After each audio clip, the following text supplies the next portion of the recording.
بسم الله الرحمن الرحيم الحمد لله رب العالمين والصلاة والسلام على سيد الأنبياء والمرسلين اللهم علمنا ما ينفعنا وانفعنا بما تعلمنا وزدنا بفضلك علما وتعليما إنك على كل شيء قدير.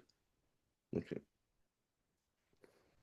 So it says حدثنا محمد بن يحيى قال حدثنا عمر بن حفص بن غياث قال حدثنا أبي. So this is Hafs ibn Ghiyath, I believe he's a Qadi, one of the teachers of Imam Ahmad. قال أنبأني الوليد بن عبيد الله بن أبي رباح عن عطاء. So this is presumably عطاء ibn Abi Rabah. So this is going to be from his nephew or something. حدثه عن ابن عباس أن رجلا أجنب في شتاء فسأل فأمر بالغسل فاغتسل فمات فذكر ذلك للنبي صلى الله عليه وسلم فقال ما لهم, what's the problem? قتلهم الله فجعل الصعيد قد جعل الله الصعيد أو التيمم طهورا. This is a less famous version of the hadith. It's another version of the hadith. The other version of the hadith mentions a bit more details and mentions specifically that he should have just done three things. What was it? Put a bandage on, wipe over it, and make ghusl. And so the significance of that version of the hadith is that it mentions doing both the ghusl and tayammum. So you're joining between two. You're joining between the original and the substitute, right? The default and the substitute. So this is the madhab of the Shafi'is and Hanbalis, is that you do both. Right? You have an injury or something like that, you're going to do both. You're going to do as best a ghusl as you can. You're going to wipe over your bandage and you're going to make tayammum, right? And then Shafis would do analogy to wudu, right? So we're going to make tayammum and wudu, which is practically very difficult, right? Like you cut your finger and you have a bandage on your finger. So now you're going to make a wudu, wipe over the bandage, and then you're going to make tayammum. So how do you make tayammum if you have wet limbs, or even damp limbs? So it's an interesting thing you find in the Shafi school is that we do a lot of analogy. We almost do more analogy than anybody else, right? There's many scenarios where you see that in the Shafi school that we're trying to keep a system. And it's interesting because Imam Shafi'i, his objection to istihsan, which is breaking the analogy for a difficulty, breaking the analogy because of some kind of exception or some kind of assumed exception, possibly or maybe or may not based on mafasid and masalih, etc., is the same impetus that kind of makes him do lots of analogy. So that's quite an interesting thing. And also the fact that the Shafi'is, in principle, theoretically, don't base our fiqh on the fatwa of the Sahaba and Tabi'in. So obviously then we're going to have to do analogy, right? So we can't just come along and say, oh, well, here's a Sahabi or certain Sahaba who gave the fatwa that you just do one or the other, right? We have to do analogy. So we're almost doing analogy from, it's a kind of stretching one thing out, stretching a system out as far as we can, basically. So that's what we do in the Shafi school. So here's what's interesting then is that hukam is based on a hadith, and this is the same hadith, right? It is from Ibn Abbas, but it's a different version of the hadith. This version does not mention doing both. It just says, oh, you could just make tayammum, right? Excuse me. And so if we look here, this is the two hadiths that he's chosen to mention, indicate that perhaps his position is not the position of the Shafis, rather it's the position that you just make tayammum and that's it. right? You either do tayammum or wudu or ghusl. You're going to do A or B. You don't do A and B, right? Allahu alam. And he says, حدثني محمد بن إسحاق بن خزيمة. Who is this Adib?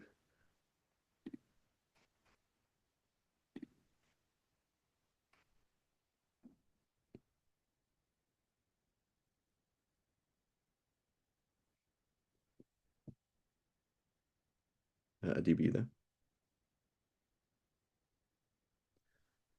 Muhammad ibn Ishaq ibn Khuzaymah.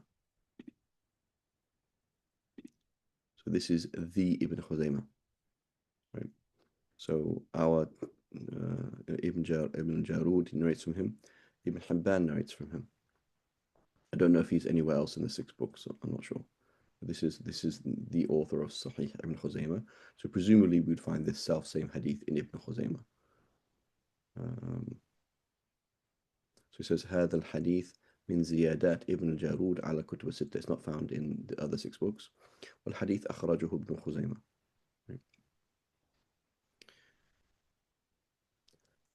But it is the same kind of hadith.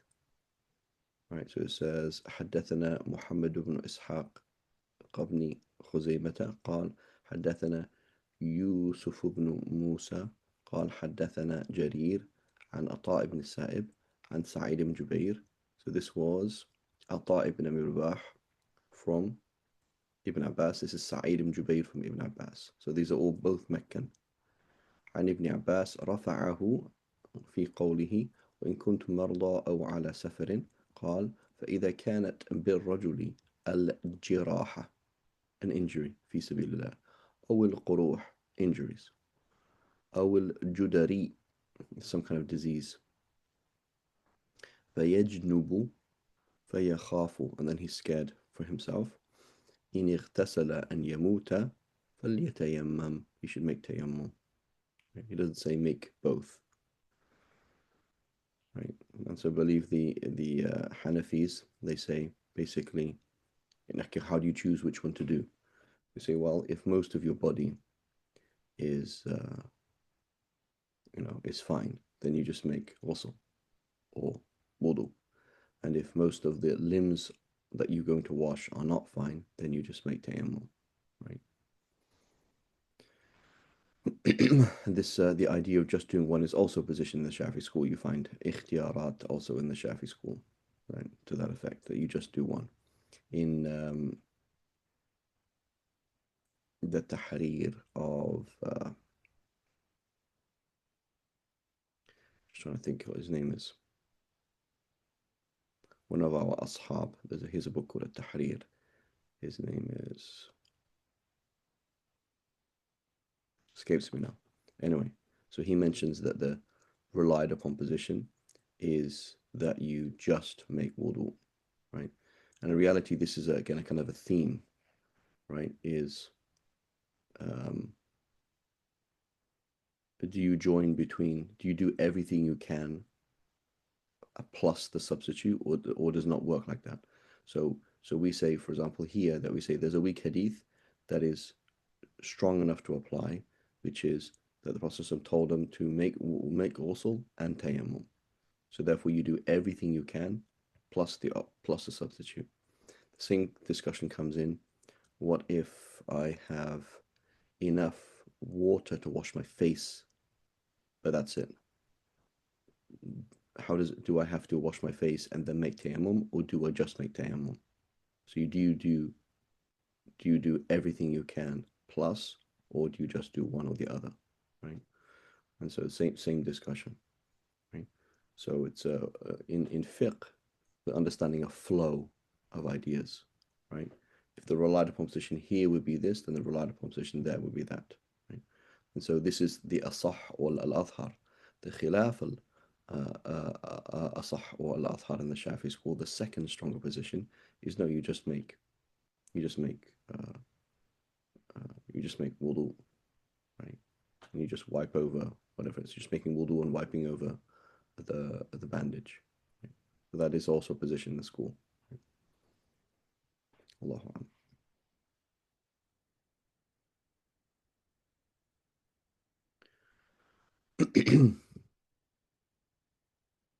Okay, next point it says التنزه في الأبدان والثياب عن النجاسات. So it says, removing filth from your body and clothes. So this issue here is very interesting. Is removing filth an obligation in itself, or is removing filth something peculiar and unique to the prayer? Right? So is this something that when you pray, you have to make sure that you're pure? Or is it the point that when you just in general, you need to be pure? Right?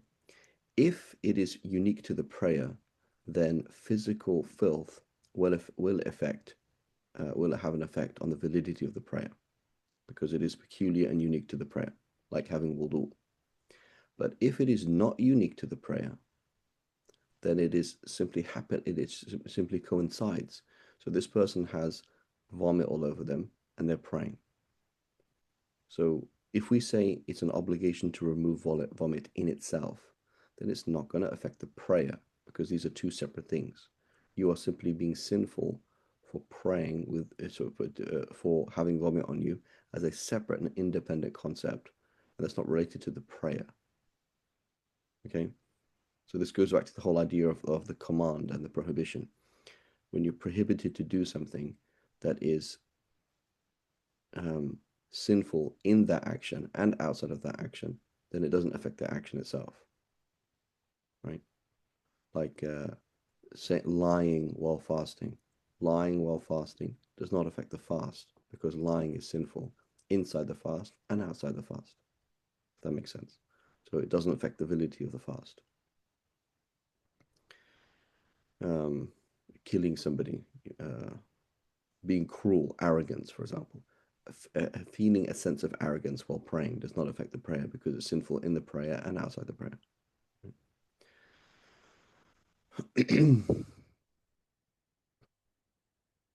Okay, so here we say the same thing. Is it sinful in itself or not sinful in itself?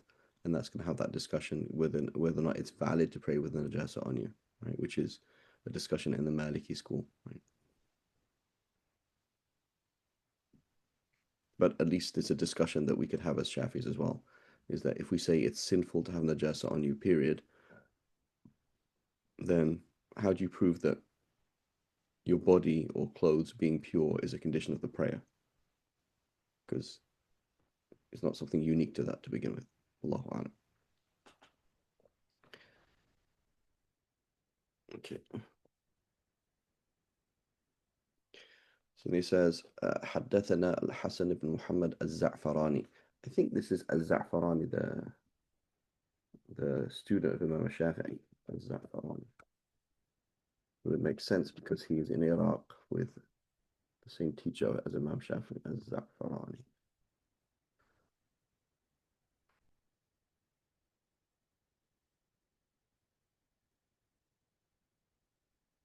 Yeah.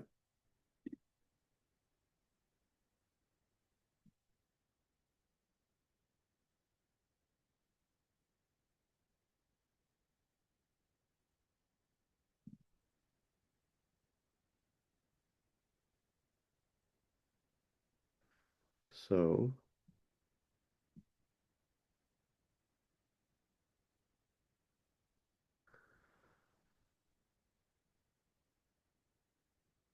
does not mention Imam Shafi'i. Excuse me. So he died. Yeah, it doesn't look like it. He died like 55, 56 years after Imam Shafi'i. So probably not. Oh, here we go. Sorry.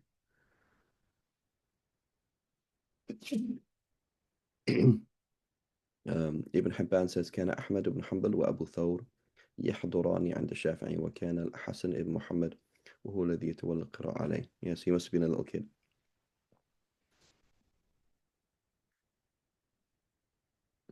Or he died really, really late.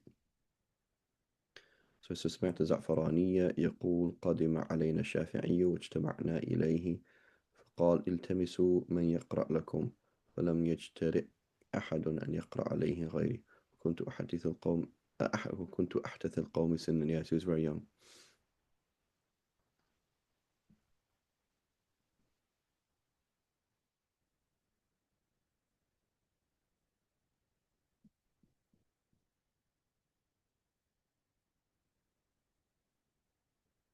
Yeah, so basically yes, so that is a Za'farani, the famous Za'farani.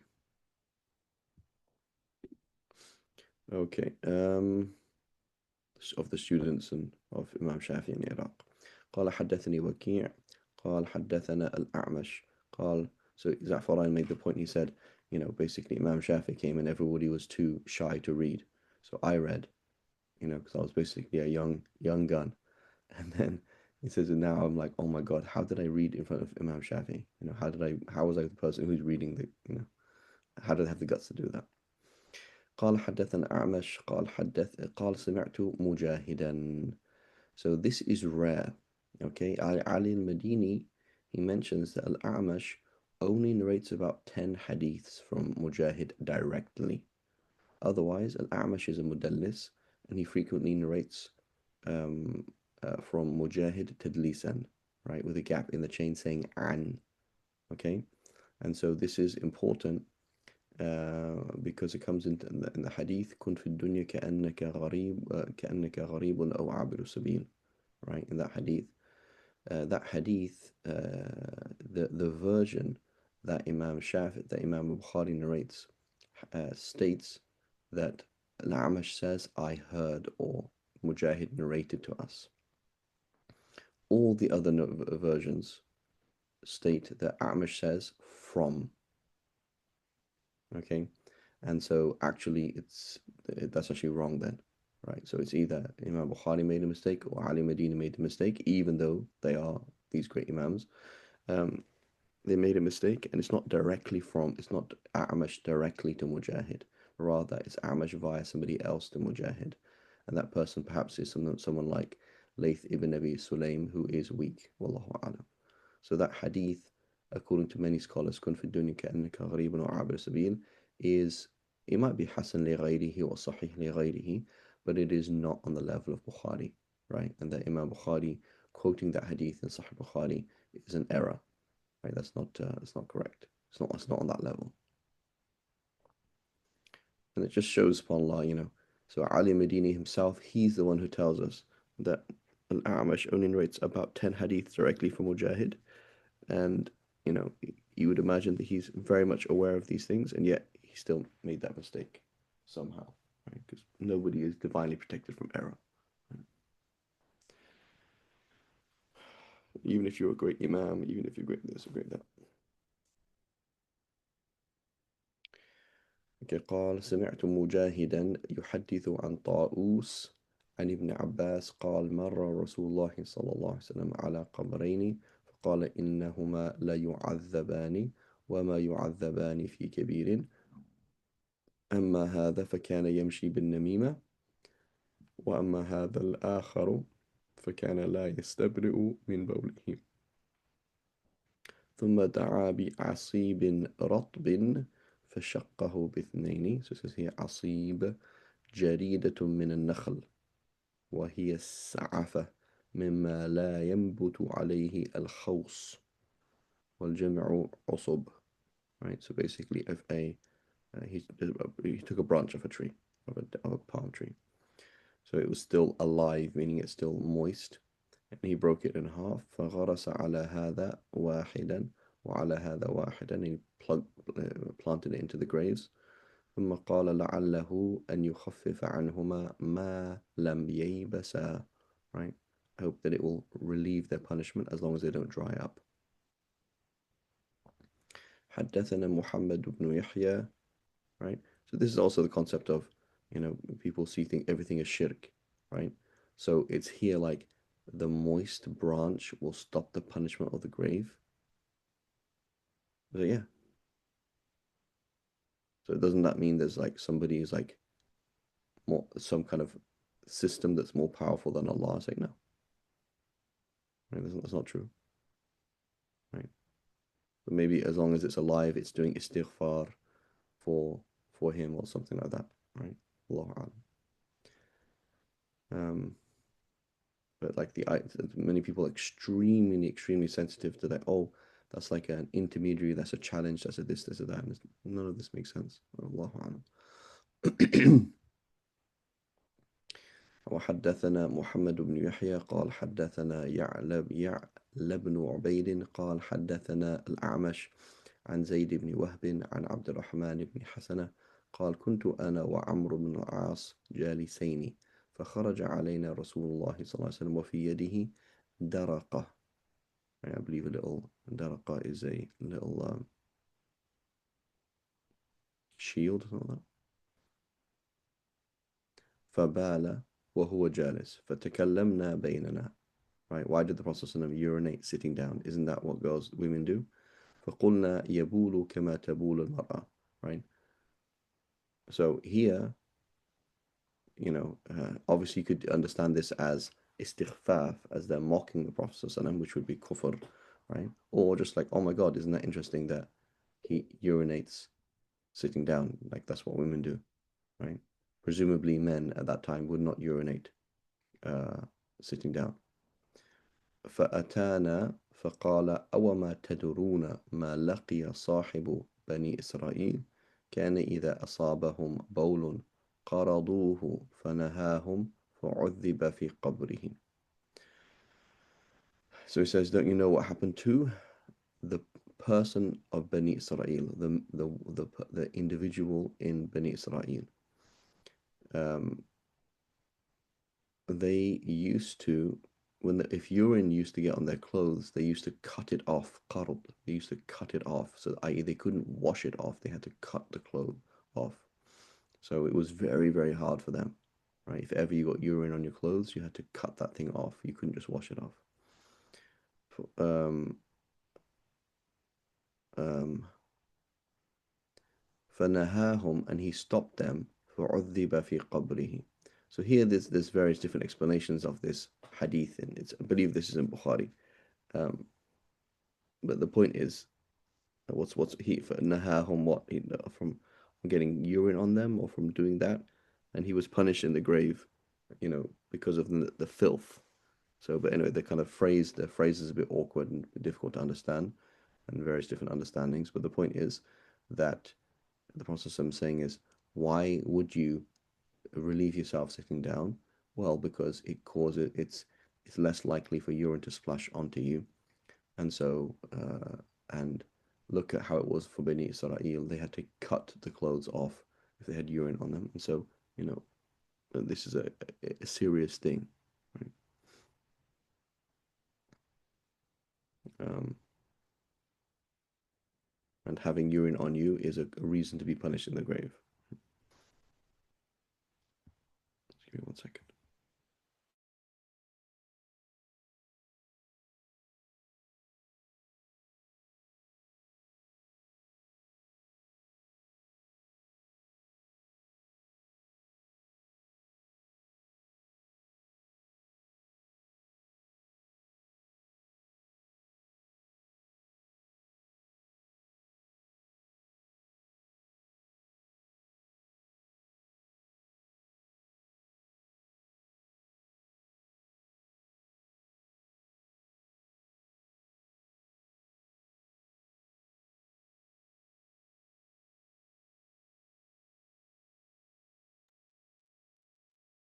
Says حدثنا بحر بن نصر عن ابن وهب. This is the student of Imam Malik. عن ابن لهيعة والليث بن سعد وعمر بن الحارث. Right, these are three Egyptians. عن يزيد بن أبي حبيب عن سويد بن قيس عن معاوية بن حديج قال سمعت معاوية بن أبي سفيان يقول سألت أم حبيبة زوج النبي صلى الله عليه وسلم ورضي الله عنها هل كان رسول الله صلى الله عليه وسلم يصلي في الثوب الذي يجامعها فيه؟ فقالت نعم إنه لم ير فيه نعم إذا لم ير فيه أذى. Right? So there's nothing wrong with the clothes to begin with, A. And then B, if there's no adhan in it, if there's no najasa in it. So the zahir of this is that semen or sexual or any sexual fluid from either the male or the female is najas, right? Because she said he if he didn't see any other in it, any harm in it, then he would pray in it. It is possible that he just didn't like to do that, right? But the Allahu Alam, the zahir of this hadith is that semen and female sexual fluid and these things are all najas. And that's the position of many of the ulama, Hanafis, and I believe Malikis as well. This hadith is in Abu Dawood, Nasa'i, and Qaf, Qazwini, Ibn Majah.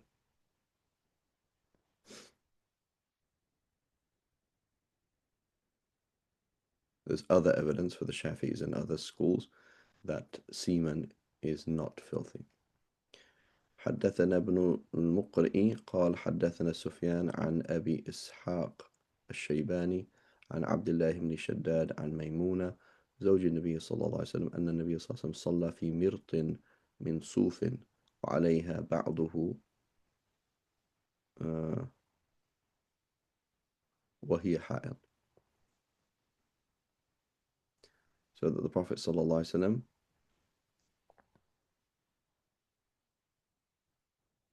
right, and it also tells us that praying with purity is something specific to the prayer. So would he pray on this thing in wearing these things? Yes, unless there's filth in it. So that tells us A, that these kind of things related to intercourse could be filth, and B, that he would not pray in it because it had filth in it. So that tells us that filth breaks the prayer. That's the logic. It's not necessarily 100% perfect logic, but it's that's the zahir, that's what would make sense. Right? So here the Prophet would pray in a mirt, which is a type of woolen garment.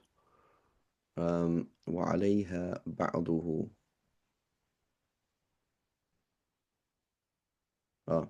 So some of it would be on him and some of it would on her while she is praying, while she is menstruating. So that means that there's something that you're supporting and that thing is on top of somebody else and that person has najasa on them, right? Does that affect the prayer? It does not affect the prayer. Right? Similarly, I have my dog next to me and I have the dog leash under my foot, right? That's a similar kind of situation. So the dog leash is under my foot. Am I holding the dog or am I supporting the dog? The answer is no. I get the dog leash and put it in my hand now. Now I am supporting something that is tied to najasa. That's not going to count.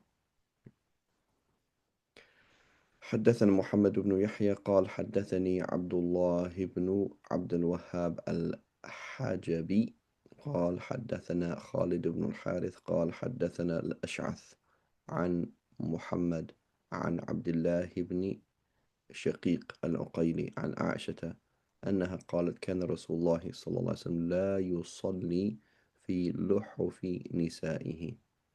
The Prophet did not used to sleep in the did not used to pray in the في لحف.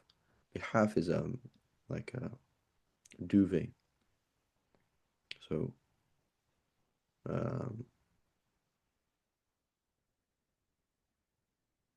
things that you put around, cover yourself with when sleeping. So he wouldn't pray in those things.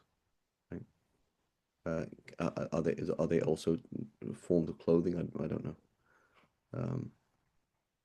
So what would be the issue there? Wallahu a'lam. حدثنا محمد بن يحيى وأحمد بن يوسف قال حدثنا أبو حذيفة قال حدثنا سفيان عن منصور عن إبراهيم. So this is Sufyan الثوري because it's coming from Mansour and Ibrahim. عن همام بن الحارث قال كان ضيف عند عائشة فأجنب فجعل يغسل ما أصابه فقالت عائشة كان رسول الله صلى الله عليه وسلم يأمرنا بحته to just scrape it off.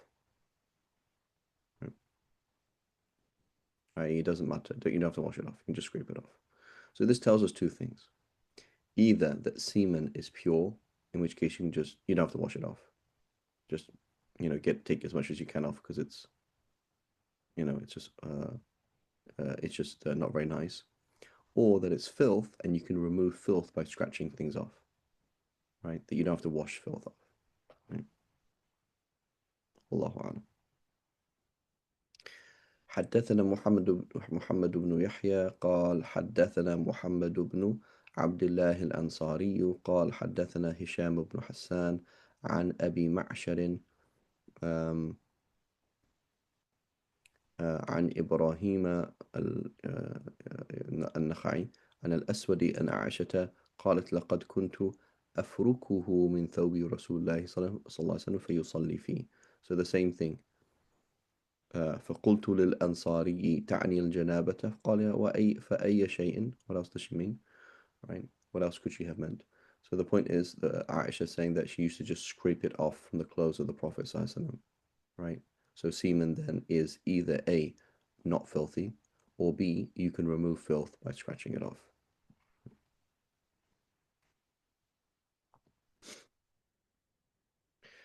حدثنا الزعفراني قال حدثنا عفان قال حدثنا حماد uh,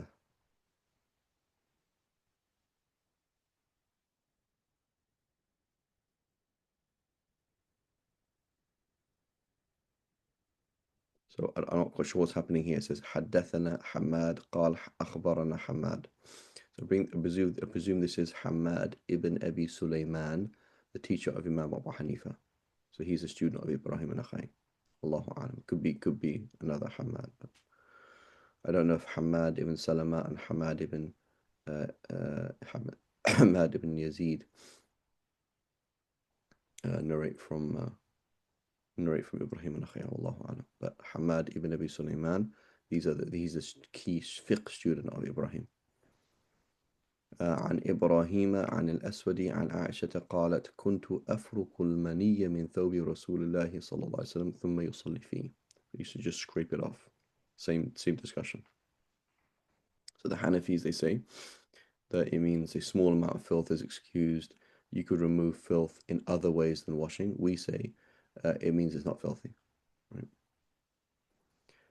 حدثنا محمد بن يحيى قال حدثنا يزيد بن هارون قال حدثنا عمرو بن ميمون قال حدثني سليمان بن يسار قال أخبرتني عائشة أن رسول الله صلى الله عليه وسلم كان إذا أصاب ثوبه المني غسل ما أصابه منه ثم يخرج إلى الصلاة وأنا أنظر إلى البقع في ثوبه من أثر الغسل.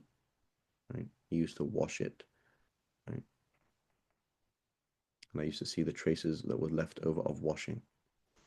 حدثنا ابن المقرئ ومحمود بن آدم قال حدثنا سفيان عن الزهري.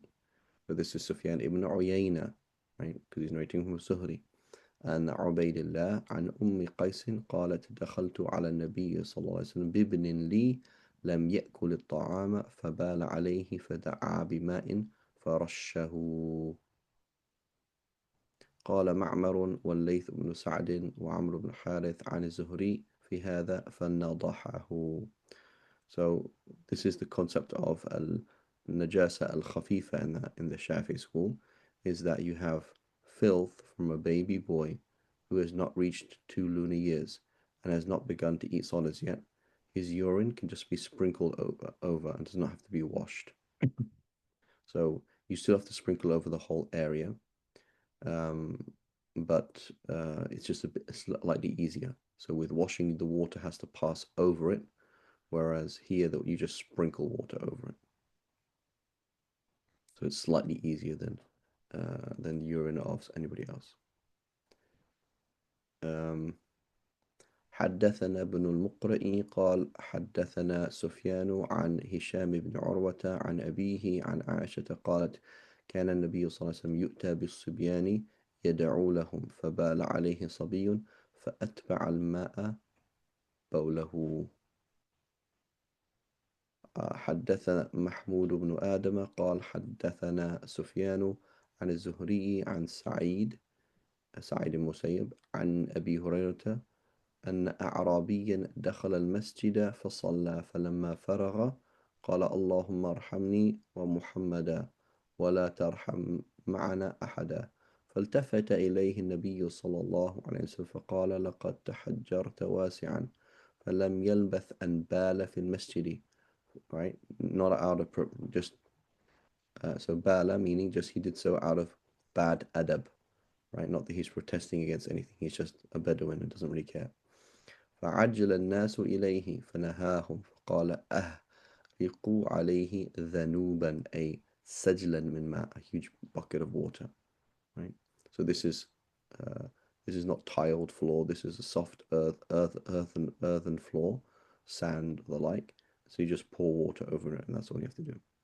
قال وإنما بعثتم ميسرين ولم تبعثوا معسرين. Right? There's tons of things in this hadith which shows how we deal with people who are ignorant, people who don't know what's going on. Be easygoing with them. Right? You know, a sister comes into the masjid not dressed particularly well, right? She wants to find out about Islam, right? Get out of the masjid. What are you doing here? Right? It's not a very clever thing to do, right? People don't know many things, right? Muslims don't know many things, right? How do you deal with people who are not stubbornly doing the bad, right? There's a big difference in somebody who's stubbornly doing the bad versus somebody who's just doing it out of ignorance, right? And then practicality, right? Somebody is urinating. Is it easy to just stop urinating in the middle of the process, or is it going to make the situation worse, right? So the concept of going the path of least resistance, right?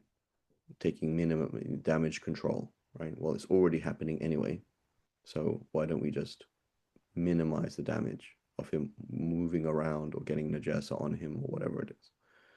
Just leave him finish, let him finish, and you know. So you've been sent to make things easy and not sent to make things hard, right?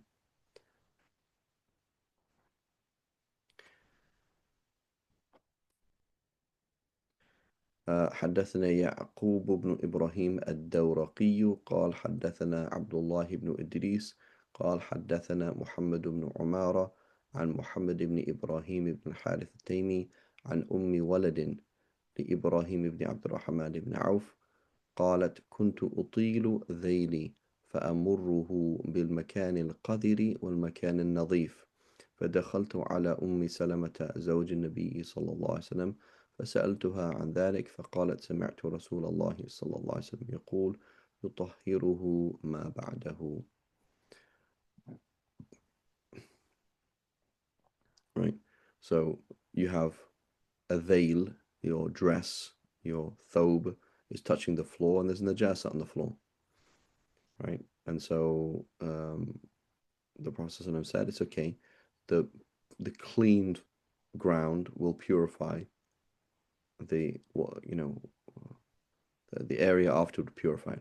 So this is a position that this is Imam Shafi's qadim. Imam Shafi's qadim, his old position, is that the ground can purify things.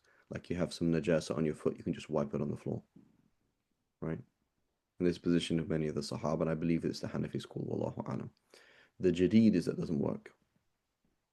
Right? The jadid is that if you have najasa on your clothes or your shoes, the ground will not purify it. Right? And so it's interesting if you went through all the hadiths, right, where Imam Shafi acts upon a weak hadith, number one, even though he stipulates that the hadith has to be sahih in order to prove something halal haram.